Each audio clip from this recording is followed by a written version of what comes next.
नमस्कार दोस्तों, हमारे चैनल में आप सभी का स्वागत है। अगर आपको कहानी पसंद आए तो वीडियो को लाइक करें। चैनल पर पहली बार आए हैं तो सब्सक्राइब करके बेल आइकन घंटी प्रेस करें ताकि मेरे आने वाली हर वीडियो का नोटिफिकेशन मिल जाए और आप कहानी को सुन सकें। सेजल चिल्लाते हुए बोली, क्यों रे बुढ़िया, तुझे जासूसी करने का बहुत शौक चढ़ा है? क्या देख रही थी छुप छुप कर? मैंने तुझे बाथरूम साफ करने को कहा था ना, तो तू क्या करने आई थी यहाँ? देखने, अपने काम से काम रख, वरना तेरे बेटे के साथ साथ तेरी प्यारी सी पोती को भी जहर देकर मार डालूंगी। बहू ने जब ऐसी तीर के समान शब्द बोली तो गायत्री जी मन ही मन उस दिन को कोस रही थी जिस दिन उन्होंने सेजल को अपने घर की बहू बनाया था। कितना खुश थे उनके घर के सभी लोग और वह खो गई उन दिनों की यादों में जिस दिन पहली बार अपने बेटे के लिए लड़की देखने जा रहे थे। तब अपनी पड़ोसन से बोली, गोमती बहन, ओ गोमती बहन, क्या तुम अब तक तैयार नहीं हुई? अरे मैं तुम्हें 2 दिन पहले ही बता दिया था ना, आज तुम्हारे बेटे आदित्य के लिए लड़की देखने जाना है, फिर भी तुम तैयार नहीं हुई। अच्छा तुम ये बताओ, तुम्हें सचमुच याद नहीं था या फिर तुम हमारे साथ लड़की देखने जाना ही नहीं चाहती? तुम्हारे मन में जो भी है पहले ही साफ साफ बता दो, वरना बाद में तुम यह मत कहना कि गायत्री बहन ही ज़बरदस्ती वहाँ लेकर गई। कहती हूँ गायत्री जी, गोमती जी पर बड़बड़ाती हुई अपना प्यार भरे गुस्से से बोले जा रही थी। तभी गायत्री जी किचन से पानी का गिलास ट्रे में लेकर बाहर निकलती हुई मुस्कुरा कर बोली, अरे गोमती बहन, पहले आप शांति के साथ बैठिए तो सही, फिर सुना लेना जितना सुनाना है। तभी गोमती जी बोली, अरे मुझे शांति तो कहीं दिखाई नहीं दे रही है जिसके साथ आप मुझे बैठने के लिए कह रही हैं। कहाँ है शांति? और दोनों खिलखिलाकर हंस पड़ी। तभी बाहर से गायत्री जी के पति किशोर बाबू गहनों का थैला गायत्री जी को पकड़ाते हुए बोले, अरे भाग्यवान, तुम अभी तक तैयार भी नहीं हुई। लो, मैं तुम्हारे सारे गहने लॉकर से निकाल कर ला दिया हूँ। अब जो मर्जी उसे पहनो और जल्दी से तैयार हो जाओ, वरना गोमती भाभी फिर से गुस्सा करने लगेगी। तभी गोमती जी बोली, हाँ हाँ भाई साहब, समझा दीजिए अपनी पत्नी को, वरना यह फिर से मेरी डांट सुनेगी। कहते हुए सभी लोग हंस पड़े। जब सभी लोग तैयार हो गए तब आदित्य ने गाड़ी लाया और सभी लोग चले गए आदित्य के लिए लड़की देखने। सभी लोगों ने इधर उधर की बातों के साथ चाय नाश्ता हुआ और फिर आई भारी लड़की देखने की। तभी गोमती जी ने लड़की की माँ से कहा, कमला बहन, आप अपनी बिटिया को भी बुला दीजिए। तभी कमला जी ने अपनी बेटी से कहा, बेटा तुम अपनी बड़ी बहन सेजल के साथ जाओ तो उसे भी अच्छा लगेगा। सेजल ने सौंफ सुपारी का डिब्बा पकड़ा और हॉल में चली गई जहाँ सभी लोग बैठे थे। आदित्य ने जब सेजल के साथ उसकी छोटी बहन को देखा तो वह बिना मेकअप के भी सेजल से कहीं ज़्यादा सुंदर और मासूम लग रही थी। उसी प्रकार आदित्य के मम्मी पापा को भी सेजल की जगह सेजल की बहन ज़्यादा सुंदर लगी। उन्होंने उस समय तो कुछ नहीं कहा, लेकिन हाँ यह कह दिया कि हम लोग घर में जाकर आपस में विचार विमर्श करके बताएंगे। सेजल के मम्मी पापा भी खुश थे आदित्य को देखकर, क्योंकि वह भी बहुत ही सुंदर और हैंडसम था जिसे देखकर कोई भी अपना दिल हार दे। बस वही हुआ सेजल के साथ भी। वह भी आदित्य पर फिदा हो गई। लेकिन जब आदित्य के घर वालों ने उन्हें समाचार दिया कि वे लोग सेजल को नहीं बल्कि मायरा को अपने घर की बहू बनाना चाहते हैं तो सेजल का दिल टूट गया। सेजल के मम्मी पापा को भी थोड़ा बुरा लगा, लेकिन उन्होंने सोचा कोई बात नहीं, सेजल की जगह अगर मायरा उस घर में जाती तो क्या होगा, हमारी ही बेटी उस घर में राज करेगी। सेजल का विवाह हम कहीं और कर देंगे। ऐसा सोचकर उन्होंने अपने आप को तसल्ली दिया और मायरा के रिश्ते के लिए हाँ कर दिया। सेजल को समझा दिया कि आदित्य नहीं तो कोई और भी मिल सकता है उससे शादी करने के लिए। सेजल उस समय सबके सामने तो मान गई, क्योंकि वह ज़्यादा जिद भी नहीं कर सकती थी, वरना उसे सभी लोग स्वार्थी कहते। इसीलिए उसने सबके सामने सहज ही स्वीकार कर लिया कि आदित्य के साथ मायरा की शादी करने में उसे कोई ऐतराज़ नहीं है। उस दिन से वह और भी ज़्यादा खुश होने का नाटक करने लगी थी, ताकि उसके ऊपर किसी को शक ना हो। लेकिन वह अंदर ही अंदर मायरा को आदित्य के साथ खुश देखकर जल भून रही थी। उसने आदित्य और मायरा की शादी की रस्मों के बीच कई ऐसे छोटे छोटे काम बिगाड़ने की कोशिश की, ताकि लोग मायरा को अब सुगनी कहे। कभी वह जलता हुआ दिया बुझा देती, तो कभी हल्दी जिसे दूल्हा दुल्हन को लगाना था उसमें मिर्च डाल देती। नहाने के पानी में चुपके से चूने का पानी डाल दिया, जिससे हल्दी वाले शरीर में डालते ही शरीर के अंग लाल हो गए। और उसे जितना बना उसने सारे काम बिगाड़ने के हथकंडे अपनाए। लेकिन दिखाती ऐसी थी कि किसी को उस पर शक ही ना हो। फिर भी जैसे तैसे आदित्य और मायरा की शादी हो गई। सेजल पछताते रह गई। अब शादी के बाद मुँह दिखाई की रस्म हुई। उसमें आदित्य की मम्मी ने अपनी बहू मायरा को 1.25 करोड़ के हीरे का गहनों का सेट दिया, जिसे देखकर सभी की आंखें फटी की फटी रह गई।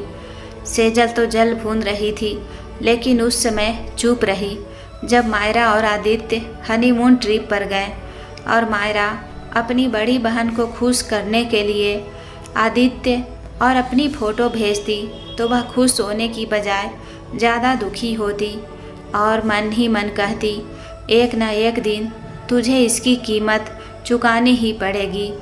मायरा अब शादी के 6 महीने बाद जब मायरा ने सभी को खुशखबरी सुनाई, तो घर के सभी लोग बहुत खुश हुए कि उनके घर में भी एक नन्हे मेहमान की किलकारियाँ गूंजने वाली है।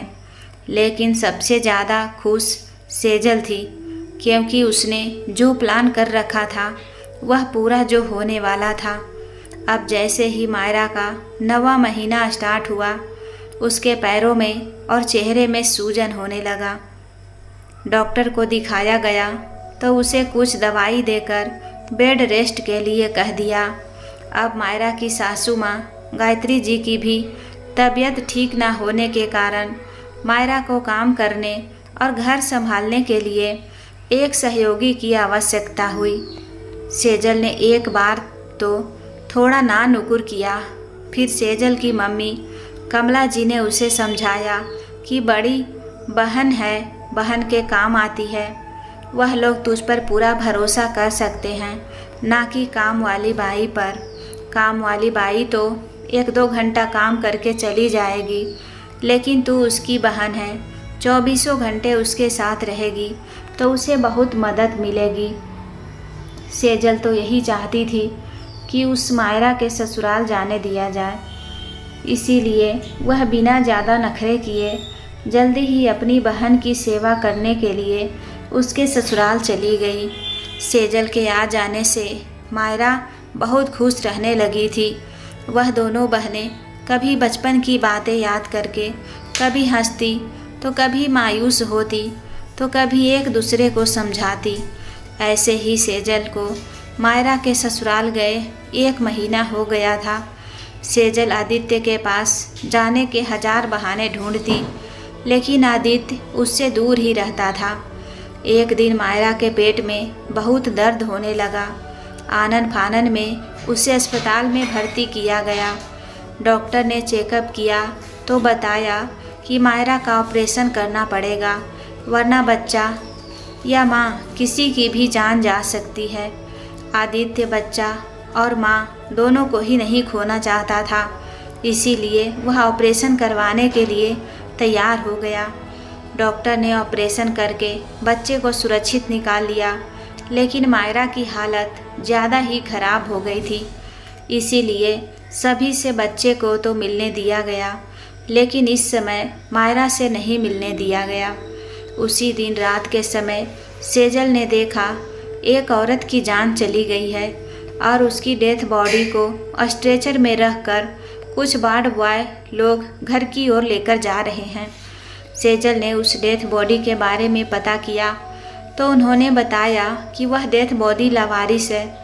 किसी ने उसे भर्ती कर दिया, लेकिन दोबारा इसे खोज खबर कोई लेने नहीं आया। सेजल का तो काम ही बन गया। उसने रात में सभी को घर जाने के लिए कह दिया और आदित्य को बच्चों के पास बैठा दिया और खुद मायरा के पास रहने की बात कहकर वह उसके रूम के पास बाहर ही बैठी रही। जब सभी लोग वहाँ से चले गए तब सेजल ने अपने साथ पढ़ने वाले कुछ लड़कों को फ़ोन किया और सारी घटना के बारे में समझा दिया और डॉक्टर को उसका मुंह बंद रखने के लिए उसकी मुंह मांगी कीमत देकर डिस्चार्ज ले लिया और उसे आदित्य के ही घर के तहखाना में डलवा दिया। वहाँ उसके दवाई गोली सभी चीज़ों की पूरी व्यवस्था करवा दिया। डॉक्टर से मिलकर उसका इलाज भी वहीं करवा लिया। सभी को उसने पैसों का लालच देकर ऐसे उल्टे सीधे काम करवा लिया और खुद उस डेथ बॉडी के चेहरे को किसी को नहीं देखने दी और सुबह होते ही दूसरे दिन उसका अंतिम संस्कार करवा दिया गया। आदित्य मायरा को अपनी जान से भी ज़्यादा चाहता था, इसीलिए वह अब उसके गम में ऐसा डूब गया कि अपने कमरे से बाहर नहीं निकलता था। वह मायरा की साड़ी, चूड़ी, बिंदी और जो भी चीज़ मायरा की है उस कमरे में थी, अपने पास इकट्ठा करके रखना, उन्हें किसी को हाथ लगाने नहीं देता था। उधर गायत्री जी की तबीयत खराब हो जाने के कारण और बहू के चले जाने के गम से वह और भी ज़्यादा कमज़ोर हो गई थी। उनसे अब आदित्य की बेटी की सेवा भी नहीं हो पाती थी, इसीलिए अब घर के सारे काम के साथ साथ आदित्य की बेटी की जिम्मेदारी सेजल के कंधों पर आ गई थी। सेजल अब दौड़ दौड़ कर भी गायत्री जी के लिए गर्म पानी, तो कभी खाना, तो कभी दवाई जाकर देती, तो कभी छोटी बच्ची को नहलाती धुलाती, खिलाती पिलाती, साथ साथ आदित्य का भी पूरा ध्यान रखती। वह आदित्य को बहुत समझाती कि जो हो गया उसे तो कोई नहीं बदल सकता, इसीलिए अपनी छोटी सी नन्ही गुड़िया के लिए आपको हिम्मत करके जीवन जीना होगा और काम करना होगा। सेजल का कर्तव्य परायण और समर्पण के भाव को देखकर किशोर बाबू और गायत्री जी ने सोचा, क्यों न हमने जो गलती पहले की है उस गलती को सुधार ले। सबसे पहले तो हम सेजल को ही अपने घर की बहू बनाना चाहते थे, लेकिन मायरा उससे भी ज़्यादा अच्छी लगी और आदित्य को वही पसंद आ गई, इसीलिए हमने मायरा से शादी की। तो क्यों ना सेजल की शादी आदित्य से कर दिया जाए, अगर सेजल की मर्जी होगी तो, क्योंकि मैंने देखा है वह आदित्य के साथ भी ऐसे पेश आती है जैसे वह उसकी पत्नी ही हो। कभी वह उसे डांट देती है तो कभी बहुत ज़्यादा प्यार बरसाने लगती है। गायत्री जी अपने पति किशोर बाबू से ऐसा कह रही थी। सेजल दरवाजे की ओट में खड़ी उनकी बातें सुन रही थी। वह तो मन ही मन खुश हो रही थी। वह तो इसी समय का इंतज़ार कर रही थी। लेकिन किशोर बाबू बोले, गायत्री तुम कैसी बातें कर रही हो? सेजल अभी कुंवारी है और हमारा बेटा शादीशुदा है। वह बेचारी तो हमारी मदद करने यहाँ आई है और हम उसका नाजायज़ फ़ायदा उठाएंगे, ऐसा तुमने सोच भी कैसे लिया? किशोर बाबू की बातें सुनकर सेजल ने अपने माथे को पीट दिया और वह निराश होकर वहीं बैठ गई और सोचने लगी, इस बूढ़े को क्या ज़रूरत है बीच में टांग अड़ाने की? पहले एक बार मुझसे पूछ तो लेते। तभी गायत्री जी ने किशोर बाबू को समझाते हुए कहा, अजी हम उस पर अपनी मर्जी नहीं थोपेंगे, बल्कि उसे उसकी मर्जी पूछेंगे। अगर उसकी मर्जी नहीं है तो कोई बात नहीं, हमारा दुख सुख हम काटेंगे। तभी गुड़िया के रोने की आवाज़ आई। गायत्री जी तो अपने बिस्तर से जल्दी से उठ नहीं पाई, लेकिन किशोर बाबू दौड़कर गुड़िया के पास गए तो देखा सेजल उसे ऐसे चुप करा रही थी जैसे वह उसी की बेटी हो। गुड़िया को इतना प्यार करता देख, उसकी इतनी परवाह करता देख किशोर बाबू की आंखों में भी आंसू आ गए। उन्होंने सेजल से कुछ नहीं कहा, चुपचाप दरवाजे के पास से झांक कर देखा और वापस अपने कमरे में चले गए। उन्हें लगा कि सेजल ने उन्हें नहीं देखा है, लेकिन सेजल का ध्यान तो दरवाजे की तरफ ही था, क्योंकि वह तो दिखावा कर रही थी। उसने तिरछी नज़र करके किशोर बाबू को देख ही लिया, लेकिन उनसे कुछ नहीं कहा। वह मन ही मन खुश हो रही थी कि चलो, बूढ़ा ने अपनी आँखों से देख लिया कि मैं गुड़िया का कितना परवाह करती हूँ। उधर किशोर बाबू भी खुश हो रहे थे कि चलो, एक बहन की तकलीफ़ दूसरी बहन अच्छी तरह से समझ पा रही है। सेजल से ज़्यादा प्यार गुड़िया को कोई दूसरी औरत दे ही नहीं सकती, क्योंकि वह उसकी बहन की बेटी है। इसीलिए वह बाद में भी उसे अपनी बेटी की तरह ही प्यार देगी।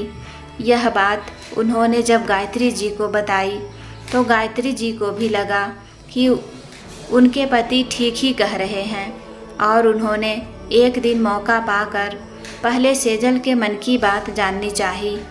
उन्होंने सेजल से अपने बेटे से शादी करने की बात कही तो सबसे पहले तो सेजल ने ना नुकुर की, लेकिन थोड़ी देर घुमा फिराकर बात करने के बाद वह यह कहकर मान गई कि मेरी बहन की बेटी को मैं कोई दूसरी औरत के हाथ नहीं लगने दूंगी, वरना पता नहीं कौन कैसी आएगी और मेरे जिगर के टुकड़े को कैसे रखेगी, पता नहीं। इसीलिए मैं गुड़िया की खातिर उसकी माँ बनने के लिए तैयार हूँ।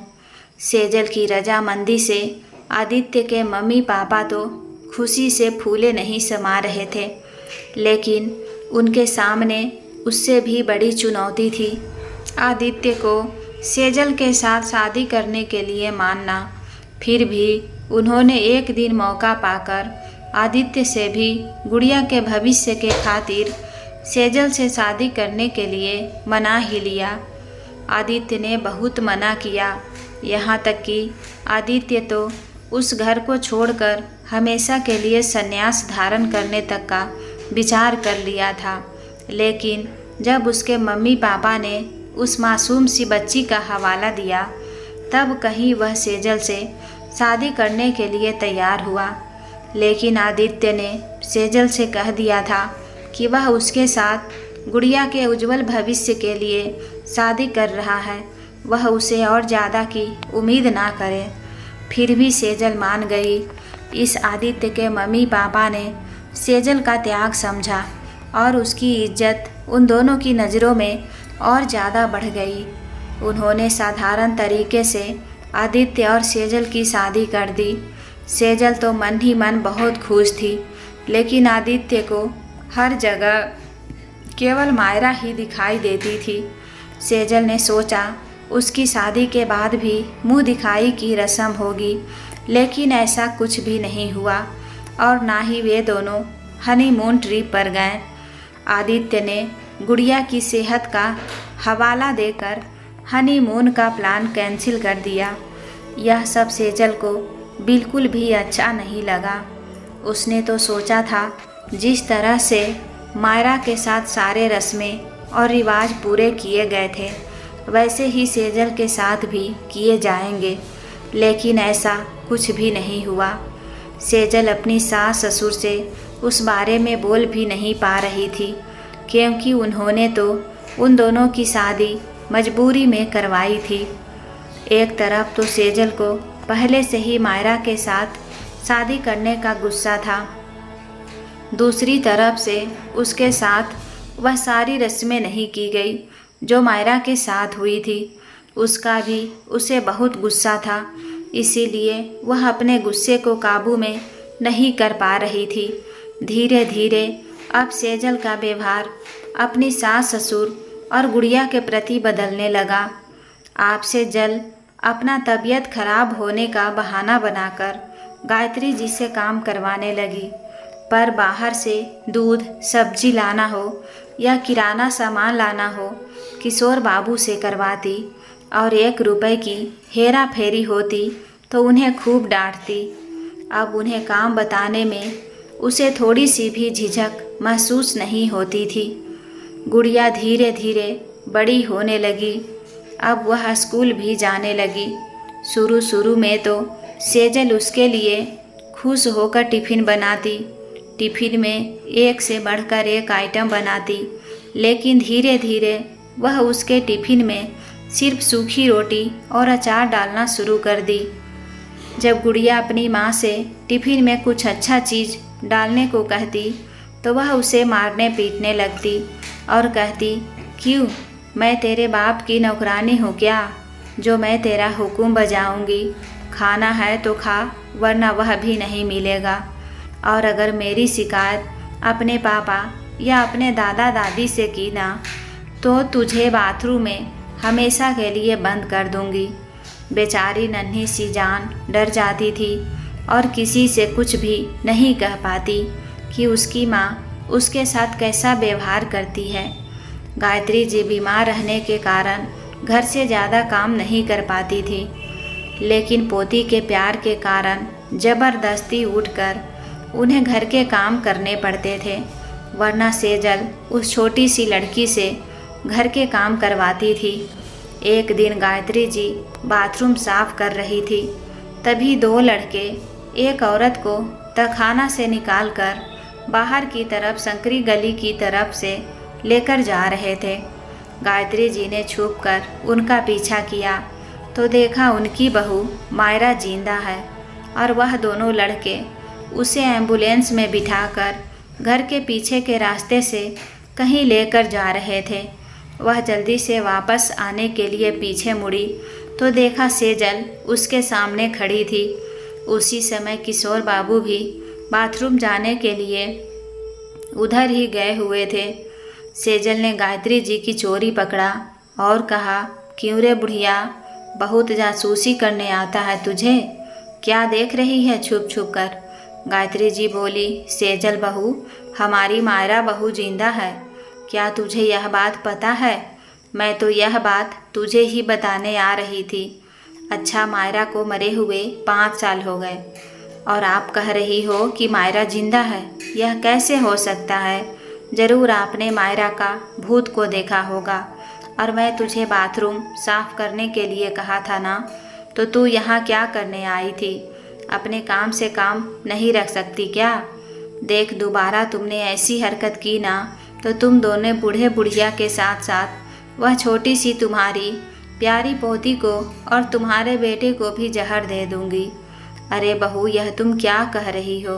गुड़िया तो तुम्हारी बहन की बेटी है ना, और तुम तो उसे कितना प्यार करती हो। और आदित्य तो तुम्हारा पति है जिसे तुम अपनी जान से भी ज़्यादा प्यार करती हो। मैं खुद तुम्हें अपने कानों से सुना था। अच्छा बुढ़िया, तो तुम यही सब करती रहती हो? मैं किसी से प्यार व्यार नहीं करती, समझी? मुझे तो तुम सबसे बदला लेना था कि तुमने और तुम्हारे बेटे ने मुझे मायरा के सामने रिजेक्ट किया था। मायरा तुम सबको ज़्यादा अच्छी लगती है ना, और मैं इतनी बुरी तो चलो बुरी ही सही। अब देखना मैं आप लोगों के साथ कितना और कैसा बुरा करती हूँ। किशोर बाबू ने जब उन दोनों की बातें सुनी तो उनके हाथ पैर कांपने लगे और वहीं पर लुढ़क गए। उन्हें पैरालाइसिस अटैक आ गया। सेजल ने देखा अब तो इस बूढ़े को भी सच्चाई पता चल गई है, तो उसने उन्हें वहाँ से नहीं उठाया और अपने कमरे में चली गई। गायत्री जी ने अपने पड़ोस से 2 लड़के को बुलाया और उन्हें अपने कमरे तक ले गई। आदित्य को फ़ोन लगाया और बताया कि उसके पापा के हाथ पैर काम करने बंद कर दिए हैं, इसीलिए वह जल्दी से अस्पताल पहुँचे और वह किशोर बाबू को लेकर उन लड़कों की मदद से अस्पताल पहुँच गई। आदित्य से पहले सेजल भी अस्पताल पहुँच गई थी और गायत्री जी से कहा, देख बुढ़िया, अगर तूने आदित्य से थोड़ी सी भी सच्चाई बताने की कोशिश की तो अपने बेटे और पोती से हाथ धो बैठोगी। गायत्री जी केवल आंसू बहाती रही। आदित्य अस्पताल के डॉक्टर से कहा, डॉक्टर साहब, पैसों की चिंता मत कीजिएगा, लेकिन उसके पापा ठीक होने चाहिए। कुछ दिन अस्पताल में रहने के बाद किशोर बाबू काफ़ी हद तक ठीक हो गए। उन्हें अस्पताल से छुट्टी दे दी गई। अब तो सेजल का जुर्म दिन पर दिन बढ़ता ही जा रहा था। वह गायत्री जी से घर के सारे काम करवाती और अगर वह मना कर देती तो कभी कभी सेजल उन पर हाथ भी उठा देती और एक ही धमकी देती कि वह उनके बेटे और पोती को जहर देकर मार डालेगी। एक दिन तो हद ही हो गई जब बहू ने दोनों बूढ़े बुढ़िया को कई दिनों से बंद पड़े स्टोर रूम में 2 दिनों से बंद करके रख दिया था। उनके सिर्फ इतनी सी गलती थी कि सेजल गुड़िया को उसके स्कूल से आने के बाद खाना ना देकर उस नन्ही सी जान से घर के सारे बर्तन धुलवा रही थी और गायत्री जी को उस दिन बुखार होने की वजह से वह सुबह से काम नहीं कर पाई थी और उन्होंने सिर्फ इतना ही कहा था कि बहू, गुड़िया को खाना खाने तो दो, स्कूल से आई है, उसे भूख लगी होगी। मुझे ठीक लगेगा तो मैं ही उठकर बर्तन धो दूंगी, लेकिन गुड़िया पर इतना जोर मत करो। बस इतना कहना था कि सेजल गायत्री जी को कामचोर कहकर मारने लगी। तबीयत खराब होने का बहाना बनाती है और काम नहीं करती कहकर जब बहुत ज़्यादा मारने लगी तो किशोर बाबू से देखा नहीं गया। उन्होंने बीच बचाव के लिए सिर्फ इतना ही कहा, बहू, मेरा बेटा ऑफिस के काम से 8 दिनों के लिए बाहर गया है, इसीलिए तुम्हारा भाव बढ़ गया है, जो अपनी माँ समान सास को इतनी देर तक बेरहमी से मार रही है। इतना कहना था कि वह किशोर बाबू पर भी बरस पड़ी। उसने उनके हाथ ऐंठ दिए और उन्हें भी 1-2 थप्पड़ जड़ दिए और घसीटते हुए उसने उन्हें स्टोर रूम में बंद कर दिया। जब वह उन लोगों को स्टोर रूम में लेकर जा रही थी तभी उन्होंने मायरा को कहीं लेकर जाते हुए देखा। उधर गुड़िया ने अपनी मम्मी के मोबाइल से उसका वीडियो बना लिया और अपने पापा को भेज दी। वीडियो को भेजने के बाद उसने उस वीडियो को डिलीट कर दी। जब आदित्य ने वह वीडियो देखा तो दंग रह गया। इत्तेफाक से वह उस दिन वापस आ रहा था।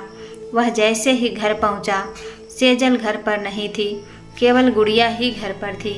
उसके मम्मी पापा भी दिखाई नहीं दिए। जब आदित्य ने अपनी मम्मी पापा और उस वीडियो के बारे में गुड़िया से पूछा तो उसने सारी बातें बता दिया कि उसकी माँ ने उसके दादा दादी के साथ क्या किया है। वह सबसे पहले स्टोर रूम में गया और अपने मम्मी पापा को बाहर चलने के लिए कहा, लेकिन गायत्री जी ने मना कर दिया। लेकिन आदित्य के बार बार पूछने पर उन्होंने सारी बातें बता दिया कि किस तरह सेजल ने मायरा को छुपा कर रखा है और उन्हें धमकी देती है कि वह उनके बेटे और पोती को भी जहर देकर मार डालेगी। तभी उन्होंने प्लानिंग किया कि वह उसे वहाँ से नहीं निकालेगी ताकि उसे तुरंत शक ना हो, वरना मायरा की जान को खतरा भी हो सकता है। आदित्य तुरंत ही पुलिस स्टेशन गया और उसने गुड़िया को बयान लिखवाया। गुड़िया ने सारी सच्चाई पुलिस को बताई और यह भी बताया कि उसके दादा दादी स्टोर रूम में बंद है। आदित्य जब वापस घर गया तब तक सेजल घर वापस आ चुकी थी। उसने देखा गुड़िया अपने पापा के पास बहुत खुश है। उसने उसे बड़ी बड़ी आंखें दिखाए और इशारा किया कि वह अपने कमरे में जाए और आदित्य से गले लगाकर बोली, अरे आप कब आए जी? आपने तो आने की सूचना ही नहीं दिया। आदित्य हंसते हुए बोला, अरे मैं अगर तुम्हें बता देता तो तुम्हें सरप्राइज कैसे दे पाता।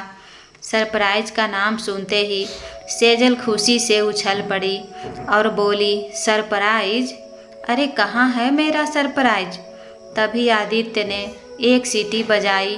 तभी पुलिस कांस्टेबल के साथ लेडी पुलिस भी उसके घर आ गई। पुलिस को देखकर सेजल कांपने लगी और आदित्य की तरफ गुस्से से देखती हुई बोली, क्या बेहुदा मजाक है, तुमने पुलिस को क्यों बुलाया है? तभी एक पुलिस अधिकारी ने आगे बढ़कर कहा, मैडम, आपके खिलाफ किसी ने शिकायत दर्ज कराई है कि आपने अपने सास ससुर को लापता किया है। सेजल घबरा कर बोली, अरे मैं कैसे? लापता नहीं, वे लोग तो घर में ही हैं। तो कहाँ हैं? हमें तो दिखाई नहीं दे रहे हैं, पुलिस अधिकारी ने कहा और सभी पुलिस कर्मचारियों को उसके घर उन्हें ढूंढने के लिए कह दिया। सभी लोग उनके घर में ढूंढे, लेकिन उसके सास ससुर कहीं नहीं मिले। तभी सेजल बोली, अरे नहीं, मेरे सास ससुर घर पर ही हैं, मुझे छोड़िए, मैं उन्हें लेकर आती हूँ। पुलिस वाले बोले, तुम्हारा क्या भरोसा, तुम भाग गई तो हम भी तुम्हारे साथ चलेंगे। तब सेजल ने स्टोर रूम का ताला खोला और अपने सास ससुर को आवाज़ लगाई। वहाँ इतना धूल डस्ट था कि वे दोनों बुजुर्ग बेहोश हो गए थे, क्योंकि 2 दिनों से कुछ खाया पिया भी नहीं था। अब तो सेजल पर अटेम्प्ट टू मर्डर का चार्ज भी लग गया। आदित्य जल्दी से अंदर गया और अपने मम्मी पापा को उठाकर लाया। उसके साथ पुलिस वालों ने भी सहयोग किया।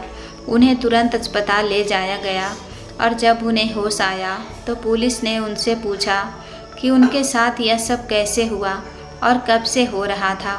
तब गायत्री जी और किशोर जी ने बताया कि उनकी बहू मायरा जिंदा है और सेजल उन्हें धमकी देती है कि अगर उन्होंने इस बारे में हमने आदित्य को या किसी और को बताया तो हमारे बेटे और पोती को जहर देकर मार डालेगी।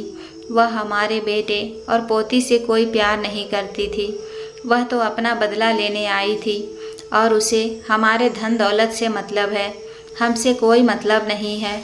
जिस दिन आदित्य को पता चला था मायरा जिंदा है, उसने उस लड़कों को जो मायरा को हमेशा बेहोशी का इंजेक्शन देकर रखते थे और समय समय पर उसे अस्पताल लेकर जाते थे, उन्हें सेजल से ज़्यादा पैसे देकर अपने पक्ष में कर लिया था और उन्हें ऐसा दिखावा करने के लिए कहा था कि मायरा अभी भी बेहोश ही है।